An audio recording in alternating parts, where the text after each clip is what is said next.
There's one kind of opinion I'd be very afraid to express publicly. If someone I knew to be both a domain expert and a reasonable person proposed an idea that sounded preposterous, I'd be very reluctant to say, that will never work. Anyone who has studied the history of ideas, and especially the history of science, knows that's how big things start. Someone proposes an idea that sounds crazy, most people dismiss it, then it gradually takes over the world. Most implausible sounding ideas are in fact bad and could be safely dismissed, but not when they're proposed by reasonable domain experts. If the person proposing the idea is reasonable, then they know how implausible it sounds, and yet they're proposing it anyway. That suggests they know something you don't. And if they have deep domain expertise, that's probably the source of it. Such ideas are not merely unsafe to dismiss, but disproportionately likely to be interesting. When the average person proposes an implausible sounding idea, its implausibility is evidence of their incompetence. But when a reasonable domain expert does it, the situation is reversed. There's something like an efficient market here. On average, the ideas that seem craziest will, if correct, have the biggest effect. So if you can eliminate the theory that the person proposing an implausible sounding idea is incompetent, its implausibility switches from evidence that it's boring to evidence that it's exciting. Such ideas are not guaranteed to work, but they don't have to be. They just have to be sufficiently good bets to have sufficiently high expected value. And I think on average they do. I think if you bet on the entire set of implausible sounding ideas proposed by reasonable domain experts, you'd end up net ahead. The reason is that everyone is too conservative.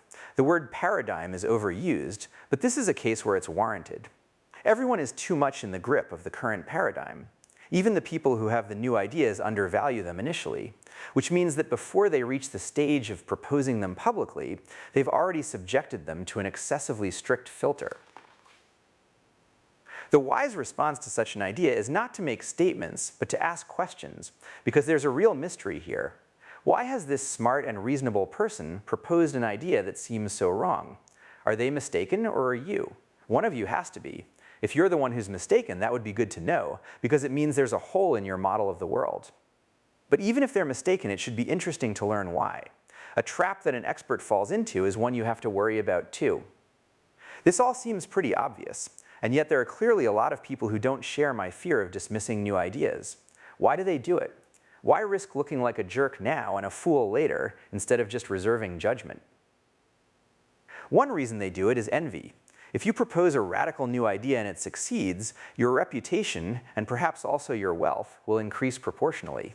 Some people would be envious if that happened, and this potential envy propagates back into a conviction that you must be wrong.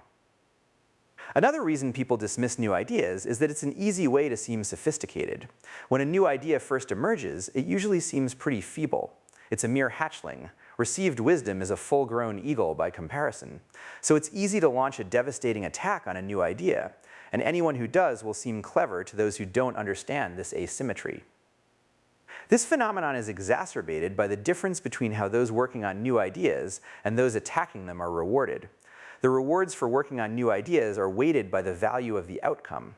So it's worth working on something that only has a 10% chance of succeeding if it would make things more than 10x better. Whereas the rewards for attacking new ideas are roughly constant. Such attacks seem roughly equally clever regardless of the target. People will also attack new ideas when they have a vested interest in the old ones. It's not surprising, for example, that some of Darwin's harshest critics were churchmen. People build whole careers on some ideas. When someone claims they're false or obsolete, they feel threatened. The lowest form of dismissal is mere factionalism, to automatically dismiss any idea associated with the opposing faction. The lowest form of all is to dismiss an idea because of who proposed it. But the main thing that leads reasonable people to dismiss new ideas is the same thing that holds people back from proposing them: the sheer pervasiveness of the current paradigm. It doesn't just affect the way we think. It is the Lego blocks we build thoughts out of.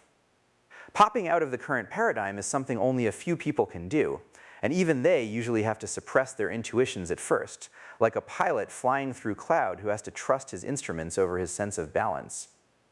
Paradigms don't just define our present thinking, they also vacuum up the trail of crumbs that led to them, making our standards for new ideas impossibly high. The current paradigm seems so perfect to us, its offspring, that we imagine it must have been accepted completely as soon as it was discovered, that whatever the Church thought of the heliocentric model, astronomers must have been convinced as soon as Copernicus proposed it. Far, in fact, from it. Copernicus published the heliocentric model in 1532, but it wasn't until the mid-17th century that the balance of scientific opinion shifted in its favor. Few understand how feeble new ideas look when they first appear.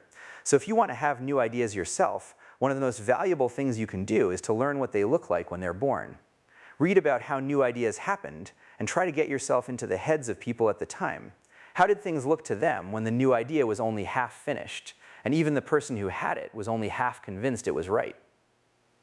But you don't have to stop at history. You can observe big new ideas being born all around you right now. Just look for a reasonable domain expert proposing something that sounds wrong.